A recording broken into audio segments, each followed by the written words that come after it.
Hello everyone. Today, sorry, I'm just adjusting my shirt, we are going to review Fear Street Part 1, 1994. So, I wasn't really sure what to expect out of this movie, but it kind of is it's got some jump scares in it, but it's very psychological, I would say, and I wasn't really sure whether it was going to be paranormal or not just from the trailer, but it looked still very good. So I guess the Sunnyvale and what was the name of the other town in the movie? Shadyside. So Shadyside and Sunnyvale were the two towns, I guess, that were close together. So we have this character, Dina, who is just coming out of a relationship. But before we get into that, at the very beginning of the movie, we have this scene in the mall with, I believe,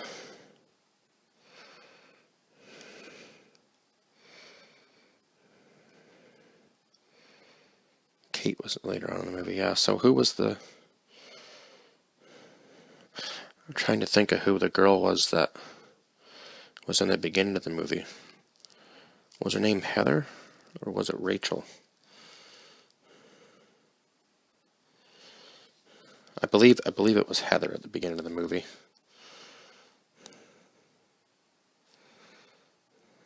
Must have been.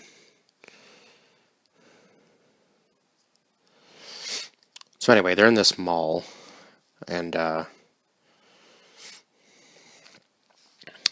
there's these two people closing up the mall, and then all of a sudden, yeah, she looks really familiar too, though.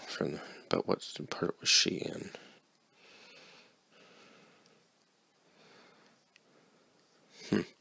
I'm gonna have to go through photos of this movie just to see.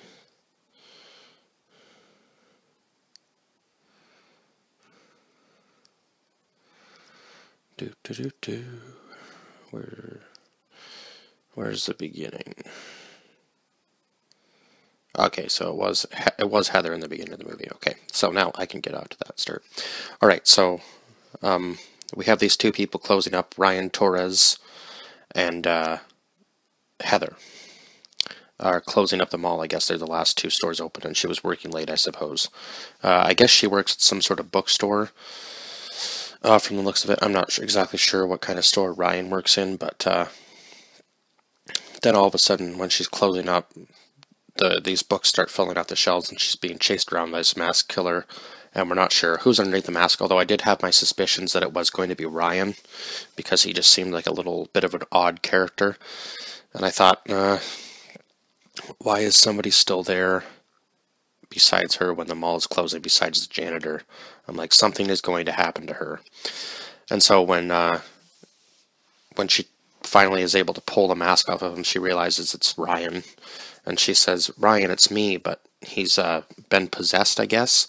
So the cop ends up shooting him right in the head, and by that time, unfortunately, Heather's already dead because she's been stabbed so many times by Ryan, who actually ends up coming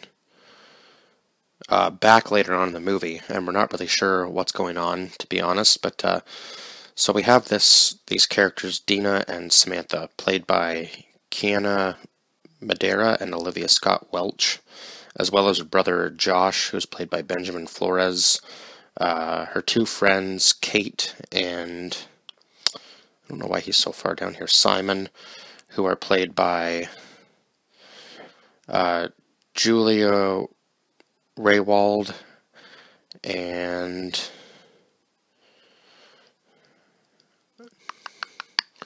Fred Hechinger. Oh my god, I don't know why that's so hard to pronounce, but anyway.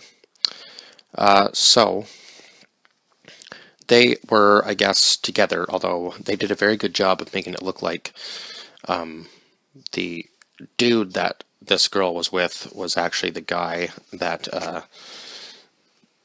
Dina was with in the beginning of the movie. They made it look like Sam was the guy, and then you find out that Sam is the girl, which was kind of a twist because I was like, oh wow, I was not expecting her to be, they didn't make it look like she was with a woman anyway. Or another girl, I guess I should say. So I'm not really sure whether they're supposed to be in high school or what exactly, but so this story takes place in 1984, and I will admit right off the bat that the soundtrack was absolutely amazing. They had bands like Iron Maiden, they had Rob Zombie. I believe they had, it was either Soundgarden or Audio Slave, forgive me, because they played very little of the track, but I know it was Chris Cornell's voice for sure. They had others, I think they had Beastie Boys in there at one point. So there's kind of, I guess, this war between Sunnyvale and, what was the other, Shady Side. And I guess kind of Sunnyvale's the more upper class and Shady Side's the lower class. So I guess Sam's trying to find some sort of excuse to leave Dina. But in the end, they did end up getting back together, even though that took a twist I was not expecting. So it kind of starts out with this candlelit vigil for the people who died in the mall, I guess, during the massacre. So then they kind of start this riot, and then the Shady Side kids are leaving on the bus, and the Sunnyvale kids decide to chase them down. And that's when all of a sudden Dina gets this nosebleed when they're going to just throw like this cooler of, I don't know, Gatorade or whatever onto the car that's chasing them. And, yeah, so Sam's in the car, so I guess she's kind of trying to get vengeance on Sam for dating this guy, Peter. Because I guess Sam's doesn't want to tell anybody that she's been with a woman, right, or is in love with a woman. She's obviously still scared of doing that. I guess because this would be in the 90s, right, so I suppose during those times it might have been a little bit more difficult to come out as gay, but not anymore. It doesn't, yeah, it's not a big thing anymore, I wouldn't say. I mean, people still get all weirded out about it, but it's not a big thing anymore. If you're gay, you're gay. Like, it shouldn't be a huge thing to come out now, especially in these like days. It's just, yeah, like, who cares who you're with, right? Like, if you love the person, you love the person. It's just whatever, right? So anyway, I guess in the 90s it still might have been a more difficult time for people to come out, especially maybe obviously if you're a teenager and your parents don't seem very accepting of it, which Sam's mother definitely didn't near the end of the movie. You could tell that she was didn't want her daughter to be with a woman, quite literally, because she does tell Dina at one point that she says, oh, you're just going to keep ruining Sam's life, stop calling, because Sam does end up in the hospital. So Dina thinks that when they see the killer again, that it's that the killer is Peter, this new guy that she's with. It turns out that it's not, because the killer actually stabs Peter in the very beginning of the film, basically, when they're in the hospital, and then it goes after Sam. So we get this little clip of Sam touching the ground, and then she sees the witch, which I guess this whole movie is kind of based around, is the witch's curse. So that's actually what's happened to... that's actually what has happened to Ryan Torres in the beginning of the film. He's come possessed by this witch. Now, I'm not really sure how he became possessed by her exactly. They don't really, I guess they don't really touch on that, but something he must have done. He must have disturbed something that the witch didn't like. So, anyway, obviously, Sam has disturbed the grave of the witch, as well as, I guess, Peter, too, because he was in the car. And there was somebody else in the car with them, but who was it? Because there were 3 people in that vehicle, but I'm not sure who the third person was. So anyway, Dina's brother seems to know quite a bit about these killers after they find out that the guy in the skull mask is still Ryan Torres, because they finally identified him on the news, and then Dina sees him. They try to go to the cops about it, but obviously the cops don't believe it. They say they've been getting phone calls and prank videos all week about copycat mask killer, skull mask killer. So they just kind of brush it off to the side. They say they'll find this guy, blah, blah, blah, blah, blah. Clearly that doesn't work. And then all of a sudden her brother goes into this, I guess when they're outside the police station, actually, it is, I'm still learning these characters' names. It's actually Simon that sees this other girl on the street. And he almost ends up dying in that interaction. And I honestly thought that Simon and Kate were together, but I guess they weren't.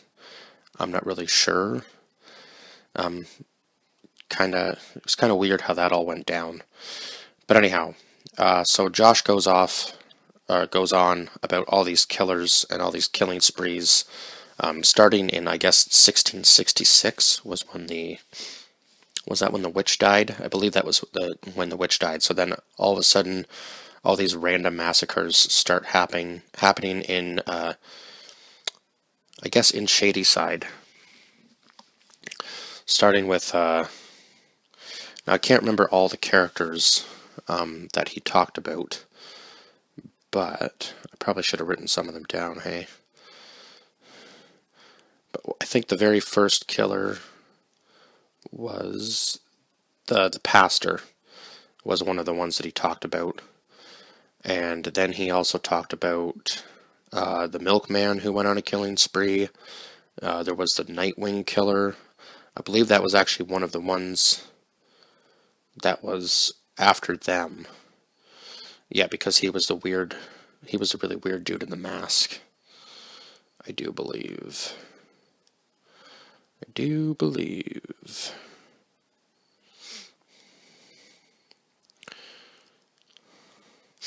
Whoops. What am I doing? Jeez. Okay. Yeah. So there was 3 killers after them. One was the female girl, or the female killer, who I can't quite remember, and maybe that was the Rachel Thompson girl, but I don't think so.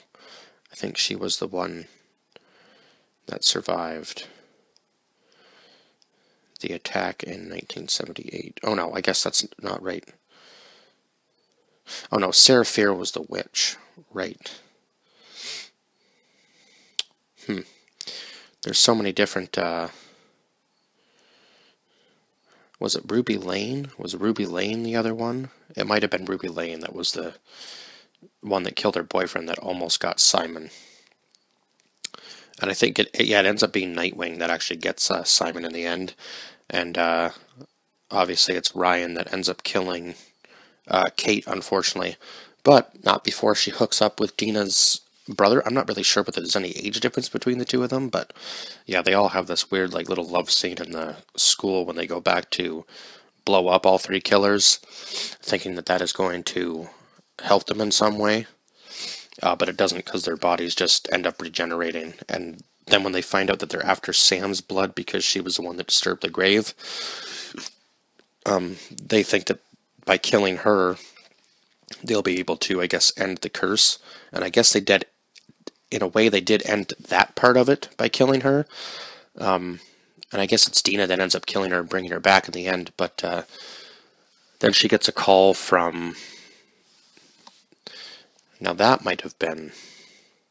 See, that might have been Rachel. The girl... Now, when I watch the second one, I'll know for sure. But I think that might have been Rachel that calls her at the very end, that they called near the middle of the movie to try to figure out how they could get rid of the curse.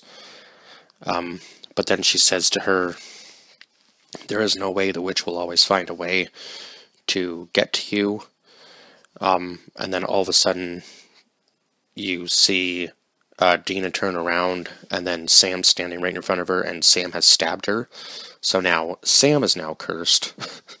So it's just, yeah, that was a twist I was not seeing, because I was like, wait, what? They killed her. Like, that should be the end of it, right? Turns out, no. The witch has now cursed Sam. So I guess they're going to have to find out some way to kill this witch. So, oh my god, this movie was just full of twists and turns. It was a really good horror movie. So many characters to go through in 2 hours that sometimes I can't remember all their names, because it's just a lot to take in. But yeah, it was a really good movie. Highly recommend it. I'm going to give it a 10 out of 10, actually. I have to give it a 10. It deserves a 10. It was really that good. I'm hoping the other two live up to it. Soundtrack was great. Acting was good. Lots of blood and gore, which I was actually surprised by in this movie because I didn't think it was going to be quite that gory, but oh my god, it was gory.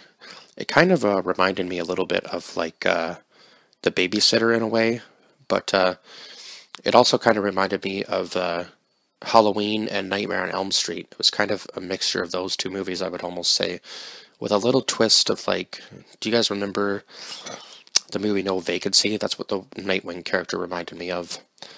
And yeah, it was just kind of like a very eclectic mix of horror movies all kind of like jumbled together, which I was really surprised about. They did a very good job of that, especially the scenes where they're like shooting out the windows and you can see the guy in the yard. That reminded me of Halloween very, very much because, yeah.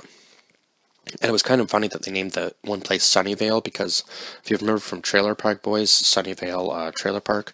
But I guess this is actually an R.L. Stine book, so it's based upon the Fear Street series, I guess, which I'm going to have to read now because I'm kind of interested in how they go. Because this film's rated R, so I guess R.L. Stine had a much darker side to him than just Goosebumps. So yeah, I'm looking forward to watching the other two parts right now because I'm going to go do that because a lot of movies are in a three-part. Usually it takes years to make the sequels, but I guess they must have filmed these just like back to back to back. So they're all coming out together, which is awesome. So I'm going to go watch these now before they're gone on Netflix because somebody recommended them to me. So yes, and I give it my rating, 10 out of 10. Highly recommend going to watch this movie on Netflix. Actually, the whole series probably, I will recommend for sure. But as always, like, share, subscribe, comment down below your thoughts on this film if you have seen it. This review will be coming out in October, and if you haven't seen it, definitely go watch it if it's still available in October. Maybe it'll be somewhere else to find. Who knows? But for now, it's on Netflix for free. Obviously, you have to pay the subscription price for Netflix, which has just gone up again, I guess. So I'm going to have to look into that a little bit more. But anyway, I will see you guys next one. Bye-bye for now.